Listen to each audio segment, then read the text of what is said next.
ลบเท่าไหร่อ่ะบอกมาเดี๋ยวเป๊ะ เป๊ะครับผม เฮ้ยเยดโดถามจริงเนี่ยมันยัง5อยู่เลยนะ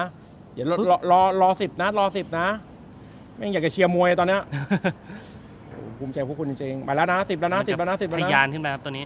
ไปแล้วหุ้ยเนี่ยดูดิมันเปลี่ยนบาร์เลย อ่า เนี่ยกับผีหลอก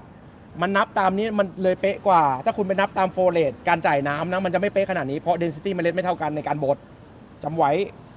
แล้วเท่าไหร่30มันต้องตกนะ30ต้องตกนะ30 ml นะ30 กรัม